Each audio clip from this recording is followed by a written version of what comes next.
Media ప్రేక్షకులకు ఈరోజు తెలియజే అంశం ఏంటంటే, మన ముందున్నటువంటి ఒక రకంగా చెప్పాలంటే ఒక మంచి దేశ భవిష్యత్తుకు ఉపయోగపడే ఒక వ్యక్తి కాదు, వ్యక్తి అనడం కరెక్ట్ కాదు, ఇక్కడ ఒక శక్తి తన యొక్క గళంతోని తన యొక్క మధురమైన గీతాలను తీసుకెళ్తూ సమాజాన్ని అవేర్నెస్ చేస్తూ, అలాగే వారు ఒక మీడియాలో కూడా రిపోర్టర్గా కూడా, ఒక జిల్లా రిపోర్టర్గా కూడా వారు వర్క్ చేయడం జరుగుతుంది.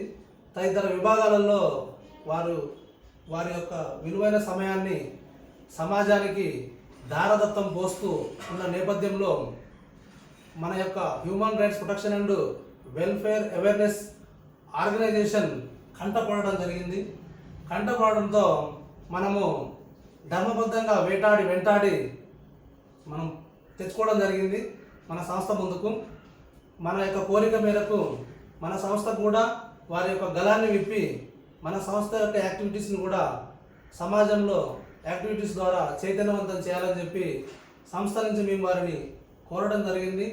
మా కోరిక మేరకు వారు మనం చేసే కార్యక్రమాల గురించి ఈరోజు మన ఆఫీస్కి వచ్చి వివరంగా అడిగి ఒకసారి తెలుసుకున్న తర్వాత ఇంచుమించు నేను కూడా ఈ దేశాన్ని అభివృద్ధి చేయడానికి ఉపయోగపడాలన్న తపనతోనే ఉన్నా కాబట్టి మీ యొక్క ఆలోచనలు అభిరుచులు కూడా నాకు అనుకూలంగానే అనిపించినాయి. కాబట్టి నేను తప్పకుండా మీ కోరిక మేరకు మీ సంస్థకు అనకుండా అనడమే మన సంస్థకు నా యొక్క సహకారం పూర్తిగా ఉంటుందని చెప్పి మనకు హామీ ఇవ్వడం జరిగింది. వారి పేరు వచ్చేసి కొండలరావు గారు. చాలామందికి పరిచయం ఉన్న వ్యక్తి వాస్తవంగా మన రాష్ట్రంలో, మన తెలంగాణ, ఆంధ్ర 2 రాష్ట్రాలలో.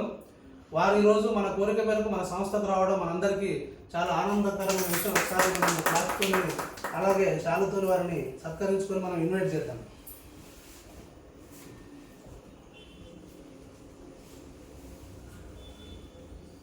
ఓకే, ఇప్పుడు కొండలరావు గారిని మన సంస్థలో మనము కల్చరల్ విభాగం ఒకటి ఏర్పాటు చేసుకొని ఆ విభాగాన్ని వారికి ఎప్పచెప్పాలనుకుంటున్నాం. మనము వారి మాటల్లో వారి యొక్క అభిప్రాయాన్ని కూడా మనము విందాం. ఇప్పుడు అందరికీ నమస్తే అండి.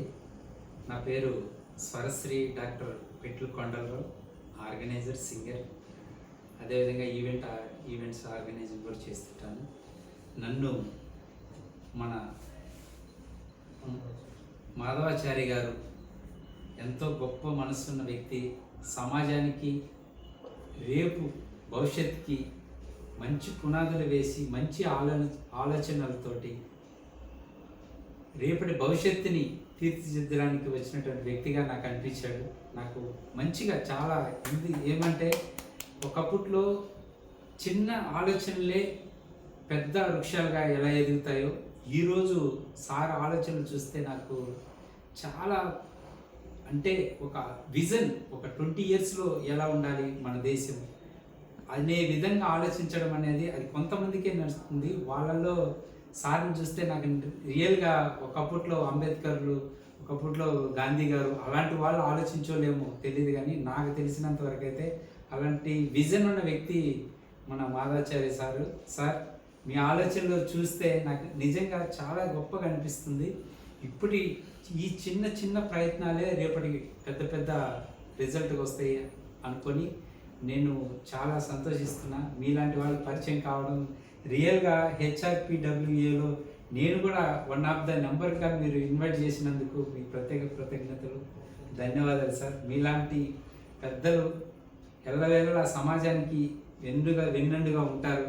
మాలాంటి వాళ్ళని ఎంకరేజ్ చేసి రేపు సమాజానికి తోడ్పడడానికి ఒక మార్గాన్ని మీరు సూచిస్తున్నందుకు రియల్గా మీకు కృతజ్ఞతలు sir. Thank you very much. Thank you.